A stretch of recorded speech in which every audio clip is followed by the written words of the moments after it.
श्री शिवाय नमस्तुभ्यम। हर हर महादेव। दोस्तों, आप सभी लोग जानते हैं कि 3 जुलाई 2025 यानी गुरुवार को पड़ रही है आषाढ़ महीने की अष्टमी तिथि। और दोस्तों, ये वो तिथि है जो आषाढ़ महीने में पड़ने वाली सबसे बड़ी तिथि है, क्योंकि यह गुप्त नवरात्रि के दिनों में पड़ रही है और इसका बहुत ही बड़ा और विशेष महत्व होता है। पूज्य गुरु जी ने कहा है, अगर कभी भी मौका लग जाए और आषाढ़ महीने की गुप्त नवरात्रि अष्टमी तिथि गुरुवार को पड़ जाए तो आप लोगों को 31 चावल के दाने का उपाय तो अवश्य ही करना चाहिए। इन दोनों का संयोग बहुत ही कम आता है। और दोस्तों, पूज्य गुरु जी ने अपनी शिव महापुराण की कथा में बताया है, इस दिन आपको 31 चावल दाने वाला उपाय तो अवश्य ही करना चाहिए, क्योंकि ऐसा दिन पूरे साल में सिर्फ एक ही बार आता है। और दोस्तों, आप सभी लोग जानते हो कि गुरुवार अष्टमी का अगर सबसे बड़ा कोई उपाय है तो वो 31 चावल के दाने वाला उपाय है। तो दोस्तों, इस गुरुवार के दिन आप लोगों को इस 31 चावल दाने वाले उपाय को जरूर करना है। बहुत सारे लोग होंगे जिन लोगों ने इस उपाय को न किया हो, मतलब पूरा साल निकल गया और उन्होंने किसी भी दिन इस 31 चावल दाने वाले उपाय को न किया हो। पर दोस्तों, आपके पास एक आखिरी मौका बचा हुआ है जो कि 3 जुलाई के दिन है। तो इस दिन आप लोगों को इस वाले उपाय को जरूर कर लेना है। भले ही आपने पूरे साल भर इस उपाय को न किया हो, पर अगर आपने इस आषाढ़ महीने के अष्टमी के दिन अगर इस वाले उपाय को कर लिया तो आपको इस उपाय को करने का वो फल मिलेगा जिसकी आपने कभी कल्पना भी नहीं करी होगी। इसीलिए आप लोग इस वाले उपाय को एक बार जरूर कर लेना, ताकि आप लोगों के हाथ से यह मौका ना जा सके और आपको इस उपाय को करने का फल मिल सके। दोस्तों, यह उपाय पंडित जी ने अपनी अभी की ही शिव महापुराण की कथा में बताया है, जिस उपाय को आज हम आपको बहुत अच्छे से समझाने वाले हैं। इस वीडियो को देखने के बाद इस उपाय को समझने के लिए आपको कोई और वीडियो को देखने की जरूरत नहीं पड़ेगी। तो चलिए दोस्तों, उपाय को शुरू करते हैं। देखिए, यह इस आषाढ़ महीने के गुरुवार के दिन यह इतना खास होता है, इतना महत्वपूर्ण होता है। देखा गया है कभी कभी बड़े बड़े पूजा पाठ अनुष्ठान से जो मनोकामना पूर्ण नहीं होते, वो इस आषाढ़ महीने के अष्टमी के दिन एक छोटे से उपाय करने से ही आपकी मनोकामना पूर्ण हो जाती है।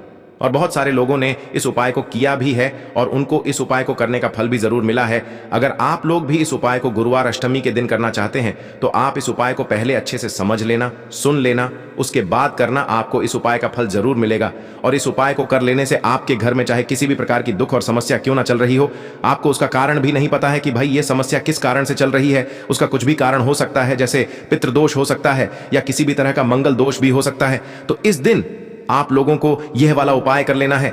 यह एक ऐसा उपाय है जिस उपाय को अगर किसी विशेष दिन पर किया जाए तो भाई उस विशेष दिन का जो है वह तो हमें मिलता ही मिलता है, पर हमने उस दिन पर इस उपाय को किया है तो हमें उससे भी बड़ा फल मिलता है और फल बहुत जल्दी मिलता है, क्योंकि आप इस उपाय को बहुत ही बड़े और विशेष दिन पर कर रहे हो। तो चलिए अब उपाय के बारे में बात करते हैं, लेकिन उससे पहले आप लोगों को यह जानना आवश्यक है कि आखिर यह उपाय किस समय करना है, किसको करना है और कैसे करना है।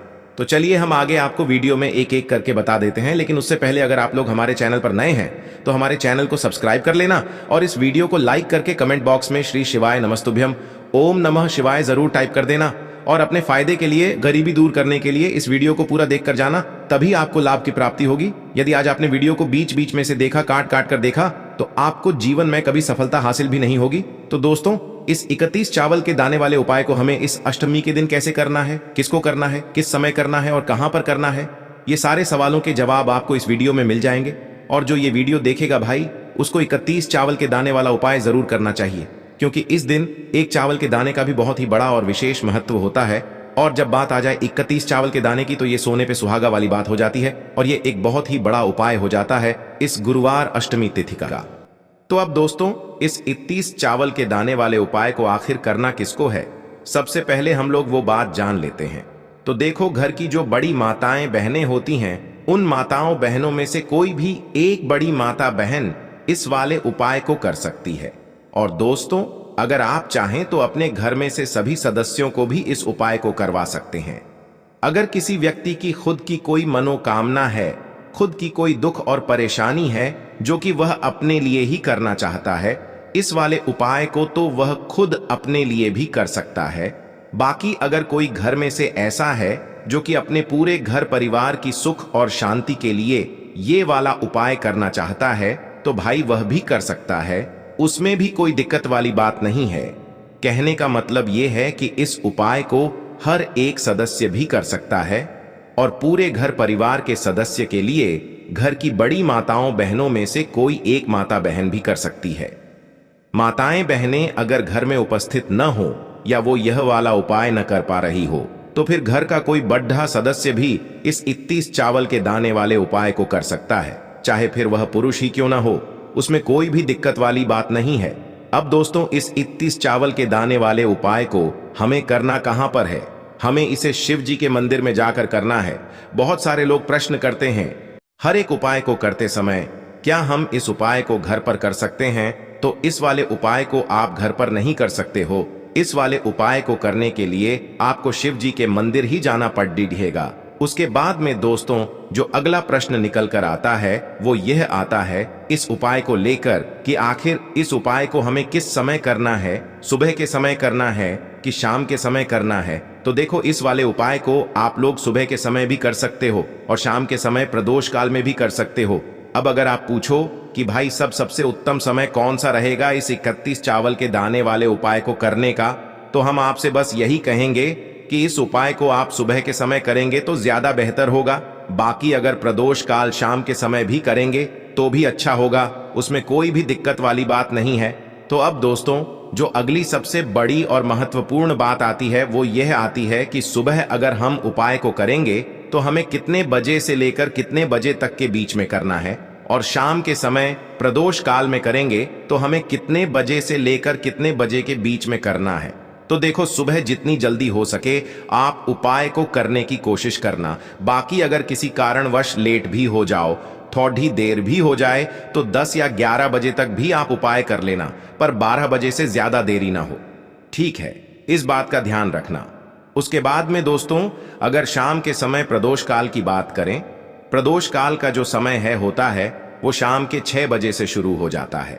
मतलब शाम के 6 बजे से लेकर 7 बजे के बीच का जो समय होता है, ये समय प्रदोष काल का समय होता है। पर अभी जो मौसम चल रहा है, इस मौसम में जो है शाम बहुत देरी से होती है। तो आप इस उपाय को 7 या 8 बजे के बीच में भी कर सकते हो। मतलब शाम के 6 बजे से रात 8 बजे के बीच में आप कभी भी इस वाले उपाय को कर सकते हो, उसमें कोई भी दिक्कत वाली बात नहीं है। अब दोस्तों, यहाँ पर इस उपाय को लेकर एक और सबसे बड़ी बात ये निकल कर आती है कि इस 31 चावल के दानों को हमें लेना कहाँ से होता है, और हमें इस उपाय को करने के साथ में क्या और कुछ भी सामग्री ऐसी होती है जो शिव जी के मंदिर लेकर जानी पड़ती है। तो देखो, यहाँ पर हम आपको बता दें, सबसे पहले आप लोग यह जान लो कि यह जो 31 चावल के दाने वाला उपाय है, सिर्फ और सिर्फ आप उपाय की सामग्री लेकर कभी भी शिव जी के मंदिर मत जाना, क्योंकि हमें भगवान के सामने ये नहीं दर्शाना है कि अगर हम भगवान शिव जी के मंदिर आए हैं तो अपने फायदे के लिए आए हैं। तो इसलिए जो भी पूजन सामग्री है, उपाय सामग्री है, 31 चावल के दाने, इसके साथ में आपको पूजन सामग्री भी जरूर लेकर जाना है। देखो, अगर सुबह के समय उपाय कर रहे हो तो सीधी सी बात है, 1 लोटा जल तो आप लेकर जाओगे ही जाओगे। वही 1 लोटा जल अगर मिट्टी का जल हो तो बहुत अच्छा रहेगा। मिट्टी का जल कैसे बनाया जाता है, इसके लिए हमने पहले से बहुत सारी वीडियोस बना दी है। आपके पास इस दिन एक आखिरी मौका रहेगा मिट्टी का जल शिव जी पर चढ़ाने का, और उपाय को करने का बहुत बड़ा आपको इस दिन फल मिलेगा। तो इसीलिए इस दिन हो सके तो भाई मिट्टी का जल चढ़ाना तो अपने साथ में कम से कम 1 लोटा जल तो आपको लेकर जाना ही जाना है। अगर मिट्टी का जल नहीं है तो घर का जल भी आप इस्तेमाल कर सकते हो। इसके अलावा जो भी पूजन सामग्री है, देखो 31 चावल के दाने ये अलग आपके रहेंगे, और जो आपकी पूजन सामग्री रहेगी वो अलग रहेगी। पूजन सामग्री में आप जो भी चीज लेकर जाना चाहे वो लेकर जा सकते हैं। एक बेलपत्र भी लेकर जा सकते हैं, उसमें कोई भी दिक्कत वाली बात नहीं है। वहीं अगर हम बात करें शाम के समय की, तो शाम के समय शिव जी पर जल नहीं चढ़ता है। इसीलिए शाम के समय आप लोग एक दीपक तैयार कर लें, जो कि गोलबत्ती का, आटे का, शुद्ध देसी गाय का घी का होगा, है ना। इस बात का आप लोगों को ध्यान रखना है, और इस दीपक को आपको घर से जलाकर नहीं लेकर जाना है, भगवान शिव जी के मंदिर में जाकर ही जलाना है। इस बात का भी आप लोगों को ध्यान रखना है। अब दोस्तों, यहां पर हमें इस बात को समझना है कि यह 31 चावल के दाने हमें लेना कहां से है। क्या हमें दुकान से लेकर आना है, या हमें अपने घर से लेना है, या कहां से लेकर आना है, और कौन से चावल लेना है, क्योंकि चावल भी बहुत प्रकार के होते हैं। तो देखो, इन सभी सवालों के जवाब आप लोग एक बात में सुन लो कि भाई ये जो उपाय है, इस उपाय में आपको ये नहीं देखना है कि भाई कौन से चावल है, कौन से चावल नहीं है। बस जो भी चावल ले रहे हो वो चावल का दाना सबूत होना चाहिए। मतलब साबुत होना चाहिए, टूटा हुआ नहीं होना चाहिए, कटा पिटा नहीं होना चाहिए। ये बात आपको ध्यान रखना है। बाकी आपका चावल बासमती हो या सादा चावल हो या कोई सा भी चावल हो, उसमें कोई भी दिक्कत वाली बात नहीं है। तो सीधी सी बात है कि आपके घर के रसोई घर में जहां पर आप भोजन बनाते हो, वहां पर जो भी चावल आपके उपस्थित हो, उन चावलों में से अपनी एक कटोरी भर लेना या एक मुट्ठी चावल अलग से निकाल कर रख लेना, क्योंकि हम 31 चावल ही यहां पर इस उपाय में लेने वाले हैं। तो हमें यह चावल के दाने गिनकर निकालने पड़ेंगे। इस बात का आप लोगों को ध्यान रखना है। तो अपने उस चावल की कटोरी में से या चावल में से 31 ऐसे चावल के दाने आप लोग निकाल लो जो कि टूटे हुए ना हो, कटे पिटे ना हो, जिनमें कोई दाग ना लगा हुआ हो, है ना।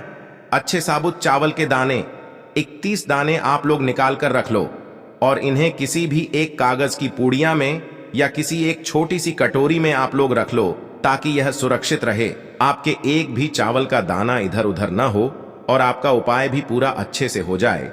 तो भाई जैसे ही आपका उपाय की जो सामग्री है, 31 चावल के दाने ये तैयार हो जाते हैं, उसके बाद मैं आपको जो भी अपनी पूजन सामग्री है सुबह के समय कर रहे हो, तो एक लोटा जल और एक बेलपत्र या पूजन सामग्री जो लेकर जाना चाहो उसकी भी तैयारी कर लेना। और शाम के समय जा रहे हो तो भाई अपना जो दीपक है उसे तैयार कर लेना, ठीक है। और उपाय को करते समय शुद्धता का विशेष रूप से ध्यान रखना, ठीक है। सुबह सुबह स्नान करने के बाद ही उपाय को करने की आप लोग तैयारी करना। उसके बाद अगर शाम के समय की बात करें तो शाम के समय आपको स्नान करने की जरूरत नहीं है, पर शुद्धता का ध्यान रखना है। आपको स्नान तो नहीं करेंगे, आप हाथ मुंह धोकर भी इस वाले उपाय को शाम के समय प्रदोष काल में कर सकते हैं, इसमें कोई दिक्कत वाली बात नहीं है। तो आप अपने उपाय की पूरी सामग्री तैयार करके आपके पास ही में जो आपका शिव मंदिर हो वहां पर पहुंच जाइए। सबसे पहले शिव मंदिर में जाकर आप लोगों को उपाय नहीं करना है, पहले भगवान के दर्शन करना है, भगवान से आशीर्वाद प्राप्त करना है, फिर शिव जी की शिवलिंग के पास में आना है। शिवलिंग के पास में आने के बाद आप जो पूजन सामग्री लेकर आए हुए हैं, जैसे कि सुबह गए हुए होंगे तो एक लोटा जल और जो भी पूजन सामग्री लेकर आए हैं आप उनसे भगवान शिव जी की पूजन कीजिए। सबसे पहले तो एक लोटा जल ही चढ़ेगा, फिर आपको एक बेल पत्र श्री शिवाय नमस्तुभ्यम का जाप करते हुए शिवलिंग पर चढ़ा देना है। उसके बाद में आपकी पूजन सामग्री चढ़ेगी। उसके बाद में अगर दोस्तों शाम के समय अगर आप इस उपाय को कर रहे हो तो अपने साथ में कम से कम एक जो दीपक है गोल बाती का जो आप अपने साथ में लेकर गए हो, उस दीपक को मंदिर में जाकर अपनी माचिस से जलाना है और उस दीपक को शिवलिंग के पास में रखना है, ठीक है। इस दीपक को रखने के बाद ही आप लोगों को अपना ये वाला उपाय शुरू करना है और दीपक को ज्यादा पास में मत रखना, वैसे भी गर्मी पड़ रही है, भगवान शिव जी को आंच नहीं लगनी चाहिए, है ना। तो भाई जैसे ही आपकी पूजा अर्चना हो जाती है, आप भगवान शिव जी को प्रसन्न कर लेते हैं, उसके बाद में शिवलिंग के पास ही में आप कहीं पर बैठ जाइए। सामने या आसपास जिस जगह पर आपको बैठना हो वहां पर बैठ जाइए और अपने वह 31 चावल के दाने अपने सामने निकाल कर रख लीजिए, क्योंकि अब यहां पर उपाय को यहां पर करने की आपको तैयारी करना है। और इस तरीके से जब आप उपाय करेंगे, पूजन सामग्री करने के बाद, पूजन अर्चना करने के बाद, तो आपको उपाय का फल बहुत जल्दी और बहुत बढ़ा होकर मिलेगा। तो अपने 31 चावल के दाने अपने सामने निकाल कर रख लेना और यह जो उपाय है यह आपकी सीधे हाथ की हथेली से होगा, इसलिए इस बात का भी विशेष रूप से ध्यान रखना है। तो सीधे हाथ की हथेली का प्रयोग करके ही आप लोग अपना इस वाले उपाय को करना। अपने सामने जो भी आपकी कागज की पुड्डिया है उसको खोल कर रख लो, या कटोरी है तो भाई उसे अपने सामने रख लो और अपने वह 31 चावल के दाने निकाल लो, ठीक है। उसके बाद में दोस्तों अब आपको क्या करना है कि शिवलिंग आपके सामने होगी, तो आपने वह 31 चावल के दाने एक एक करके जहां पर आपने बेलपत्र चढ़ाया है, आपको शिव जी के शिवलिंग के ऊपर चढ़ाना है। कहां पर चढ़ाना है? शिवलिंग के ऊपर चढ़ाना है और कहीं पर भी नहीं चढ़ाना है। आपको अपने हथेली से तो शिवलिंग के ऊपर चढ़ाना है, भले ही फिर वो अपने आप जलाधारी पर गिर जाए या मतलब वहीं पर गिर जाए, उसमें कोई दिक्कत वाली बात नहीं है, पर आप चढ़ाओ शिवलिंग के ऊपर ही। तो आपको क्या करना है, अपना पहला चावल का दाना उठाना है, श्री शिवाय नमस्तुभ्यम बोलना है और शिवलिंग पर चढ़ा देना है। इसी तरीके से दूसरा चावल का दाना उठा है, शिवलिंग पर चढ़ाना है और मंत्र बोल देना है। और फिर तीसरा चावल का दाना उठाना है, श्री शिवाय नमस्तुभ्यम बोलना है और चढ़ा देना है। इसी प्रकार से आपको पूरे 31 चावल के दाने एक एक करके शिव जी के शिवलिंग के ऊपर चढ़ाना है और भगवान से प्रार्थना करते जाना है। मतलब प्रार्थना तो आपको आखिरी में करना है, पर हर एक चावल के दाने को चढ़ाते समय श्री शिवाय नमस्तुभ्यम जरूर बोलना है। उसके बाद ही में यह चावल का दाना शिवलिंग के ऊपर आपको चढ़ाना है। जैसे ही आपके 31 चावल के दाने शिवलिंग के ऊपर चारच जाते हैं, तो भाई उसके बाद में आपको क्या करना है, भगवान से अपनी मनोकामना बोलना है। मनोकामना भी कब बोलना है, जब आपका 31 चावल का दाना आपके सीधे हाथ की हथेली में हो और आप उसे चढ़ाने के लिए जा रहे हो। श्री शिवाय नमस्तुभ्यम बोलकर उस आखिरी चावल के दाने को शिवलिंग के ऊपर चढ़ा देना और भगवान से फिर अपनी वह मनोकामना बोल देना, जिस मनोकामना के लिए आप लोग अपना यह वाला उपाय कर रहे हो। जिस भी दुख और परेशानी के लिए आप लोग अपना यह वाला उपाय कर रहे हो, उसके बाद में जैसे ही आप अपनी मनोकामना बोल देते हो, आपका यह वाला उपाय पूरा हो जाता है। पर दोस्तों, उपाय को करने के बाद आप लोगों को 2 मिनट भगवान शिव जी के मंत्र का जाप जरूर करना है और मंत्र का जाप करने के बाद भगवान से एक और बार प्रार्थना करना है अपनी मनोकामना के लिए या अपनी जो भी दुख और परेशानी है उसके लिए। इसके बाद में आप लोग भगवान को देखकर भगवान से प्रार्थना करके उनसे आशीर्वाद लेकर वहां से उठ सकते हैं और अपने घर पर जा सकते हैं। बस दोस्तों, यहां पर यह वाला उपाय पूरा हो जाता है। इस तरीके से जो भी व्यक्ति छोटी छोटी चीजों का ध्यान रखते हुए इस 31 चावल के दाने वाले उपाय को करेगा, निश्चित सी बात है उसे उसकी मनोकामना जल्द ही पूर्ण होगी और जो भी दुख और परेशानी है वो भी बहुत ही जल्दी दूर होंगे। और दोस्तों, अगर आपको हमारी ये वीडियो पसंद आई हो तो हमारे इस वीडियो को लाइक और चैनल को सब्सक्राइब जरूर करें। हर हर महादेव, ओम नमः शिवाय। के लिए आपको लेना है 11 चावल के दाने। गुरु जी ने कहा है चावल के दाने खंडित नहीं लेने हैं, बिल्कुल साबुत होने चाहिए। उसके साथ में आपको लेना है एक बेलपत्र। बेलपत्र का भी एक नियम है, अगर आपके पास बेलपत्र नहीं है तो आप शिवलिंग से उठाकर उसको पुनः शुद्ध जल से धोकर इस्तेमाल कर सकते हैं। इस प्रकार आपको बेलपत्र लेना है। इसके बाद आपको एक लोटा जल लेना है। अब ये सब सामग्री लेकर आपको जाना है महादेव के मंदिर में। देखो, अब आपको उत्तर साइड में खड़े हो जाना है और सबसे पहले आपको एक बेलपत्र अपने हाथ पर और 11 चावल दाने रखकर शिवलिंग के ऊपर अपना नाम और गोत्र बोलते हुए समर्पित कर देना है और ओम नमः शिवाय श्री शिवाय नमस्तुभ्यं का लगातार जाप करना है। अब आपको जो एक लोटा जल साथ में लेकर आए थे उसे धीरे धीरे बेलपत्र और चावल दाने के ठीक ऊपर आपको समर्पित करते जाना है और शिव पुराण के मूल मंत्र श्री शिवाय नमस्तुभ्यं का 11 बार जाप करना है और अपनी मनोकामना बोलते जाना है। देखो, बस छोटा सा उपाय करना है, देखना एक दिन आपके सब काम बनने लग जाएंगे। गुरु जी का बहुत ही विशेष उपाय है।